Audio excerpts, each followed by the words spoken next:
네, 반갑습니다. 건국대학교 정의과 정성입니다.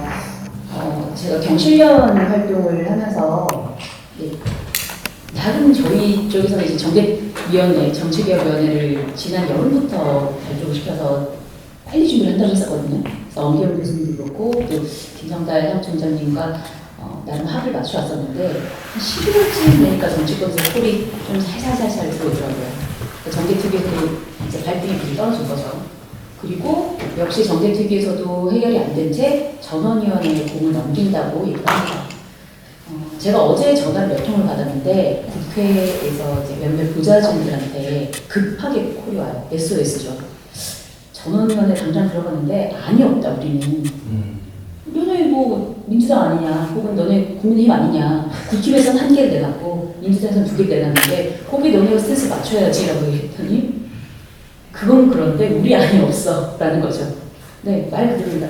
300개 의원실에서 300안을 아마 조정할 거예요. 그리고 정개특위에 소속이 돼 있었던 분들 같은 경우에도 본인들 안이 명확하다고 볼 수가 없거든요.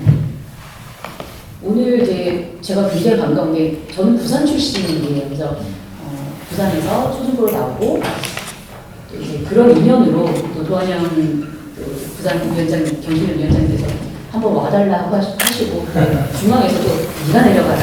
알겠습니다 하고 비행기 타고 내려왔더니 반가운 분들이 계시죠. 국민의힘 또 정의당뿐만 아니라 민주당 이렇게 현장에서 부산을 대표하시는 정치인분들께서 오셨는데 역시나 제가 토론을 또 읽어보니 이분들도 또 생각들이 다 다르세요. 그렇죠.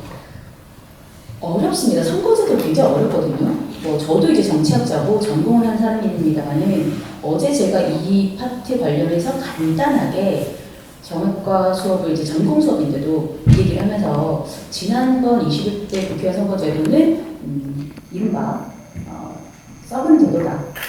어떤 정치학자들도 여기에 대해서 오케이를 하지도 않았을 뿐더러 설명을 하라고 머리에 쥐내는 이런 선거제도 굉장히 단순하지도 않은 뿐더러 어떤 효과가 있을지도 불분명한 이런 제도들을 내놓고 처리하는 거 이거는 굉장히 20대 국회의원들이 직무유기를 한 거다. 그런데 21대에서도 좀 똑같은 일이 벌어지고 있다. 이게 아마 전원위원회 지금 당장 2주간 진행된다 한들 결론이 아마 안 날 거다. 엉뚱 표준들 얘기를 하시고 또 차세훈 교수도 너무 단언컨대 이번에는 안 된다는 게, 이번은 망했다라는 게 아주 공론이 이루어진 거죠. 사실 제가 이제 박상인 산지위원장님 말씀하실 때 최력한 부산에 대해서 생각했을 때 굉장히 깝깝해요. 저희 이제 부모님께서도 제조업에 종사를 하시다가 이제 모두가 제조업을 할 수가 없는 상황이 된 거죠. 모두가 다 자영업자로 내몰리고 이런 상황들이 부산이 특히나 저출생뿐만 아니라 인구 유출에 대해서도 심각하게 고민해야 되는데 뭐가 제일 이득입니까? 저만 하더라도 돌아올 자리가 없어요. 근데 이런 부분에 대해서 지금 정치권에서 내놓은 이 세 가지 안? 글쎄요. 얘기를 해보자 그러면 국힘에서는 도농목합 중대선거구제를 내놓는다고 하는데 3인에서 5인 선거구를 얘기하거든요. 그리고 민주당에서도 얘기를 하는 개방명구식 대선거구제. 아까 엄경 교수님 말씀하셨지만 개방형으로 4인에서 7인 정도를 뽑는다고 하면은 최소 투표용지가 이만해져야 돼요. 이게 장난이 아니라 저희 왜 대자보 쓸 때 이만한 용지 있지 않습니까? 실제로 용지가 그만하거든요. 그럼 그냥 전지 한 반장 적어야 되는 거죠. 그 돋보기 쓰고 들어가셔야 돼요. 바스락바스락 하면서 이제 적은 거 펴가지고 돋보기 보고 보시고 누군지 모르겠는데 딱 찍었다, 아이고 잘못 찍었다, 이거 표 바꿔달라. 안 일어나겠습니까? 굉장히 깝깝한 거죠. 선거 관리 자체도 엉망진창이 돼요. 지금 당장에 21대 국회의원 선거 비례대표 할 때 1당, 2당이 자기들은 안 내놨다 얘기하지만 결국 위성정당 다 내놓으면서 27개, 28개 정당이 이거를 이만한 투표용지로 했었거든요. 그때 기억하시죠? 딱지를 넣어서 내가 이게 투표함에다가 넣어야 되느냐. 아무도 이제 준비가 안 돼 있는 거예요. 그래서 책임성이다, 대표성이다, 비례성이다 얘기를 하는데 비례성이 가장 국민들이 이해하기 쉽다고 생각을 하시는 것 같아요. 근데 2000년대 이후에 선거제도 개혁이 전부 거대 양당의 과다 대표라든지 소수 정당의 과소대표 문제를 완화하자 해서 비례성을 제고하자라고 혹은 대표성을 제고하자라고 이런 두 가지 어떤 목표를 가지고 진행되어 왔었는데 17대 총선에서 양대 정당이 74%를 득표를 했고요. 의석률은 91%를 가져왔습니다. 그리고 20대만 하더라도 59%를 득표를 했는데 81.7%를 의석률로 가져갔죠. 22% 이상은 갭이 있는 거예요. 이게 비례성이 낮다고 얘기한 거죠. 근데 최악이었던 건 21대 총선이에요. 더 잘해보겠다고 연동형 혹은 준연동이라는 걸 갖다 끼웠는데 결국에는 양당이 67%밖에 득표를 못했는데 94%의 의석을 가져가요. 근데 지금 내놓는 이 세 가지 안들, 그 다음에 혹은 전원위원회에서 처리할 안들, 글쎄요, 모르겠습니다. 그래서 어떻게 하자는 거냐. 제가 어제도 수업 마치고 나서 몇몇 학생들이 물어와서 교수님 뭐가 제일 좋은 거야? 모르겠어. 미안하다. 그렇다면 물어보자. 일단 국민들께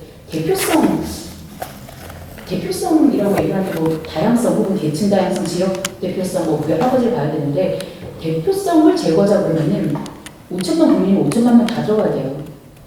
그렇다면 비례성이냐? 이 득표율을 어떻게 의석률과 비율을 줄일 것이냐, 혹은 책무성을 어떻게 할 것이냐.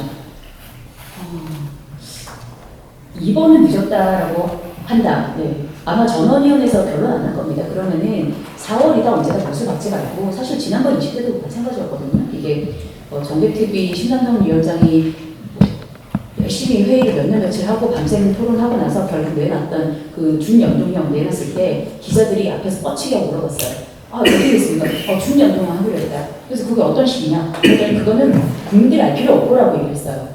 왜냐하면 그 뒤에 부가 설명이 붙었죠. 국민들은 컴퓨터 타자만 치시면 되지 안에 부품이 어떻게 들어가고 이게 어떻게 돌아가고 이것까지는 모르셔도 된다. 전문가들이 만질 거다 했었지만 다음날 모든 기사가 심상정 선거제도 국민들은 알 수 없어요. 근데 그게 끝입니다. 왜냐하면 그만큼 어려워요. 복잡해요. 그렇다면 사실 시간 좀 더 두고 여러 시민들, 그 다음에 전문가들, 그리고 정치인들, 본인들 주의 제거를 못 갑니다. 제가 딱 그 말이거든요. 좀 더 다양한 이런 의견들을 제기해서 좀 충분히 시간을 가지고 지난번에도 12월 말에 결정됐지 않습니까? 선거제도 같은 것들이. 그러면은 좀 길게 보자. 그렇게 얘기를 하고 싶어요. 이게 어떤 안이라는 걸 내놓는데 사실 저도 굉장히 복잡하고 생각하면 생각할수록 답이 안 나는 부분이기 때문에 오늘 이런 자리들이 계속 좀 힘을 받아서 함께 좀 공론을 이끌어내는 그런 자리들이 이 자리가 첫 자리가 됐으면 좋겠습니다. 네, 이상입니다. 네.